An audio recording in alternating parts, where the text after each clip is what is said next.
विद्यार्थी मित्रांनो, सह्याद्री ट्युटोरियल्स मध्ये तुमचं स्वागत आहे.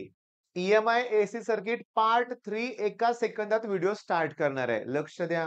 इथं काय दिसतंय रे मला? इथे एक कंडक्टर दिसतोय आणि हे मॅग्नेटिक फील्ड आहे. तो सर्टन व्हेलॉसिटीनं मूव्ह होतोय हे माझ्या लक्षात आलेलं आहे. व्ही ही त्याची व्हेलॉसिटी आहे. ओके. आता समजून घ्या, इथं ईएमएफ इंड्यूस होणार आहे. फॉर्म्युला काय? फॅराडेज लॉ आठवा, dy/dt.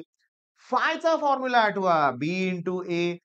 बी म्हणजे मॅग्नेटिक फील्ड, ए म्हणजे कोण? एरिया. मग हा तो एरिया आहे. रेक्टँग्युलर शेप दिसतोय ना, म्हणजे लेंथ इंटू ब्रेड्थ येणार. संपलं, डेरिव्हेशनच कम्प्लीट होईल. बघा ना, E चा फॉर्म्युला d∅dt. पॉझिटिव्ह मॉड्युलस घेतोय आपण. फायची व्हॅल्यू बी इंटू एरिया. एरिया कोण आहे? Lx. त्यातलं बी कॉन्स्टंट आहे. ही लेंथ कॉन्स्टंट आहे, पण एक्स कॉन्स्टंट नाहीये. इन्क्रीज होईल, डिक्रीज होईल, हे की नाही लक्षात घ्या. मग एक्स कॉन्स्टंट नाहीये, त्यामुळे तिथं आत फक्त एक्स ठेवा. पण rate of change of displacement म्हणजेच कोण? व्हेलॉसिटी म्हणजे dx/dt म्हणजेच v. अरे म्हणजे मोस्ट इम्पॉर्टंट फॉर्म्युला BLV मला मिळालाय आणि याच्यावर बोर्डच्या एक्झाम मध्ये न्यूमेरिकल आलेलं आहे. माझी स्ट्रॅटेजी मी अगदी प्रामाणिकपणे सांगतो. एकूण एक पीवायक्यू घेणार आहे मी या टॉपिकचे. हां, एकूण एक पीवायक्यूज.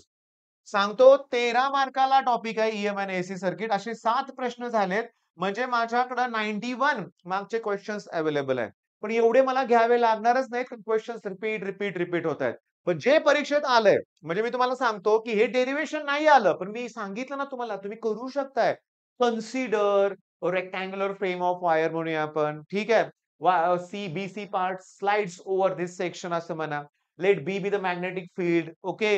L be the length, X be the distance, असं लिहा. V be the velocity. असं लिहायचं रे. आणि we know that according to, आणि एवढं लिहायचंय, मार्क मिळतात. मेन काय? न्यूमेरिकल्स.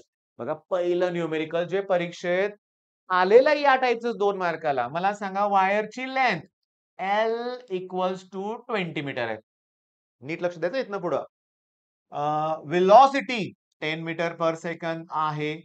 मॅग्नेटिक फील्ड तो कॉम्पोनंट जो आहे तो आहे 0.5 इंटू 10⁻⁻4 टेस्ला. ईएमएफ इंड्यूस्ड विचारलं इन द वायर. मग ईएमएफ चा फॉर्म्युला काय रे बाळांनो? BLV. बी ची व्हॅल्यू 5 इंटू 10⁻⁻5. 10 न मल्टिप्लाय, 10 न डिवाइड केलं. ओके. लेंथ आहे 20 आणि व्ही ची व्हॅल्यू 10 आहे. मग झालं काय माहितीये का बाळांनो? 25 चा किती? 100. ओके. 100 इंटू 10 1000. म्हणजे 10⁻³ 10⁻⁻3 10⁻⁻2 व्होल्ट असा आलाय. ओके. लक्ष द्या, मी असं काय केलंय ते तुम्हाला समजावून सांगण्याचा प्रयत्न करतोय. हे -5 होतं ना, त्याला मी -3 -2 असं केलंय बरं का, लक्षात घ्या. ओके. मग आता ह्या -3 मधून हे -2 कॅन्सल करा. 10⁻1 म्हणजे 10 आलं. Into 10⁻³ volt. आणि समजा मी -3 लिहिलं नाही, तर ते झालं मिलीव्होल्ट. अरे बोर्डच्या एक्झाममध्ये तुम्हाला कोण म्हणतंय फाइंड इन मिलीव्होल्ट? इथं झालं तरी आन्सर कंप्लीट आहे. अरे किती सोपं आहे. मी मगाशी एका व्हिडिओत बोललोय, येत असेल तर सोपं. येत असेल तर सोपं आहे, पण हे करणं गरजेचं आहे. याच्या नोट्स बनवा बरं का, लक्षात घ्या फॉर्म्युल्याच्या. छोट्या-छोट्या व्हिडिओमध्ये मी घेतोय. ही लेंथच आहे. एअरक्राफ्टची जी काही विंग स्पॅन आहे, ही त्याची लेंथ आहे. तोच कंपोनंट जो दिलाय तो 6 इंटू 10⁻⁻5 टेस्ला दिलेला आहे. Velocity 400 metre per second. EMF generated विचारलाय. मग ईएमएफ चा फॉर्म्युला BLV. बी ची व्हॅल्यू 6 इंटू 10⁻⁻5, लेंथ 50 आहे आणि हे 400 आहे. ओके. 4 5 किती रे? 20. 20 इंटू 6 किती? 120. आणि हे 3 झिरो इथं मी -2 मध्ये कन्व्हर्ट करतो. ओके. कळालं का? हे -5 आणि हे 3 झिरो म्हणजे 10⁻3. -5 + 3 म्हणजे -2. मग -2 न मल्टिप्लाय करणं म्हणजेच 100 न डिव्हाईड करणं. मग याला मी 100 न डिव्हाईड केलं की 1.2 आन्सर येणार. आन्सर इतकं, म्हणजे मी तुम्हाला सांगतो 2च मिनिटात आपली ही कन्सेप्ट क्लिअर झाली आहे. BLV. आणि हे न्यूमेरिकल्स तुम्हाला लक्षात ठेवले पाहिजे. चला आता अजून एक शेवटचं numerical. Calculate the value of induced EMF between the ends of the axles. Length दिलेली आहे 1.75 metre. Okay. Travelling on a level ground with a uniform velocity of 50. बरं झालं. व्हेलॉसिटी हे SI युनिट मध्ये दिलं नाही.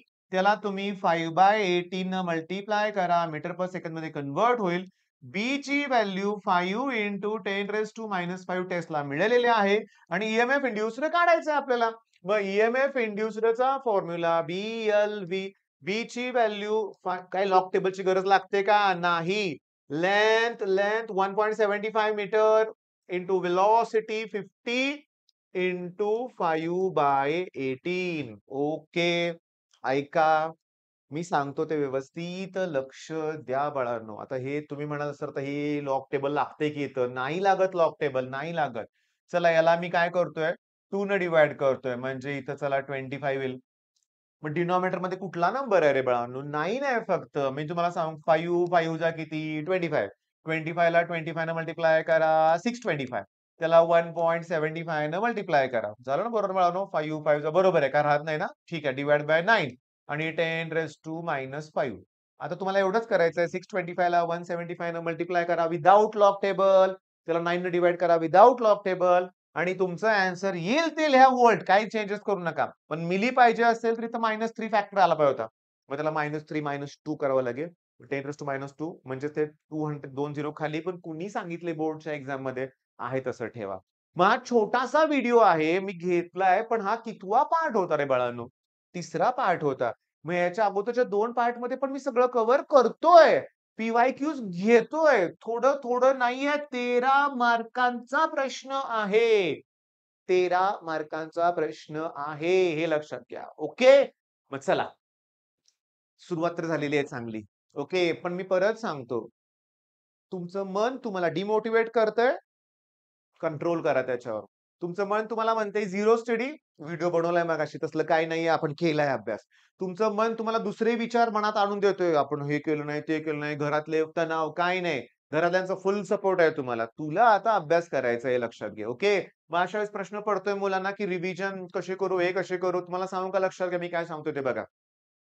त्याच्यावर पण व्हिडिओ मी नक्की बनवेन किंवा बनवला असेल तर बघा तुम्ही लक्षात घ्या. आणि मी पेटून उठलोय अक्षरशः म्हणूया आपण. मी सांगू का ऑफलाईन मधले हॉस्टेल मधली सगळी मुलं मी बसवलेत. व्हिडिओ अपलोड झाला की तो बघायचा रिवाईज करायचा त्यांना. आणि तुम्ही पण माझे स्टुडंट आहे जणू काही तुम्ही ऑफलाईन मधले स्टुडंट आहात लक्षात घ्या. मग ईएमआय आपण काय-काय केलंय तुम्हाला सांगू का गेल्या 4 ते 5 दिवसात तुम्ही माझ्याबरोबर. मॅग्नेटिक मटेरियल परफेक्ट केलंय. ड्युअल नेचर परफेक्ट केलंय. ईएमआय एसी सर्किट तुम्ही परफेक्ट केलंय. रोटेशनल आणि रोटेशनल डायनामिक्स मी त्याचे व्हिडिओज आपल्या क्रॅश कोर्सवर संघर्ष बॅचमध्ये तुम्हाला फ्री कंटेंट दिलेत. तुम्ही बघितलेत ते मला माहिती आहे. त्याचबरोबर अजून ऑसिलेशन्स पण तुम्ही केलेले आहे. अरे भरपूर केलाय अभ्यास तुम्ही आणि हे टॉपिक नुसते बोलतोय मी. तुम्ही तर जास्त टॉपिक केलेत अजून. पण हे करत असताना आपण याच्याकडे दुर्लक्ष करायला नको. न्यूमेरिकल्स ओके आणि हा कॉन्फिडन्स घेऊन पुढे जायचंय. हो थांबा तरी तुमचं मन सारखं अजून त्या केमिस्ट्रीमध्येच अडकलंय, मॅथ्समध्येच अडकलंय. मी सांगतो मी ॲक्चुअली डिक्लेअरच करतोय मी तुमच्या समोर, की फिजिक्सचा पेपर जेव्हा होईल की नाही, 2:30 वाजल्यापासून केमिस्ट्रीच्या व्हिडिओला तयार राहतो मी हां. 2:30 वाजल्यापासून. अगदी घरी पोहोचेपर्यंत तुम्ही मोबाईल ठेवा. तुमचे पालक तुम्हाला न्यायला आले असतील. तुम्ही घरी पोहोचेपर्यंत तो व्हिडिओ बघायचा स्ट्रॅटेजीचा असणारा व्हिडिओ. मग कशाला काळजी करताय? गेली 13 वर्ष ना मॅथ्स एका दिवसात करून दाखवलंय आम्ही. पैकीच्या पैकी मार्क मिळवून दाखवलंय. मग कशाला एका दिवसात होईल कसा विचार करत बसताय? सगळं होतंय. मग हे करा सगळं. All the best.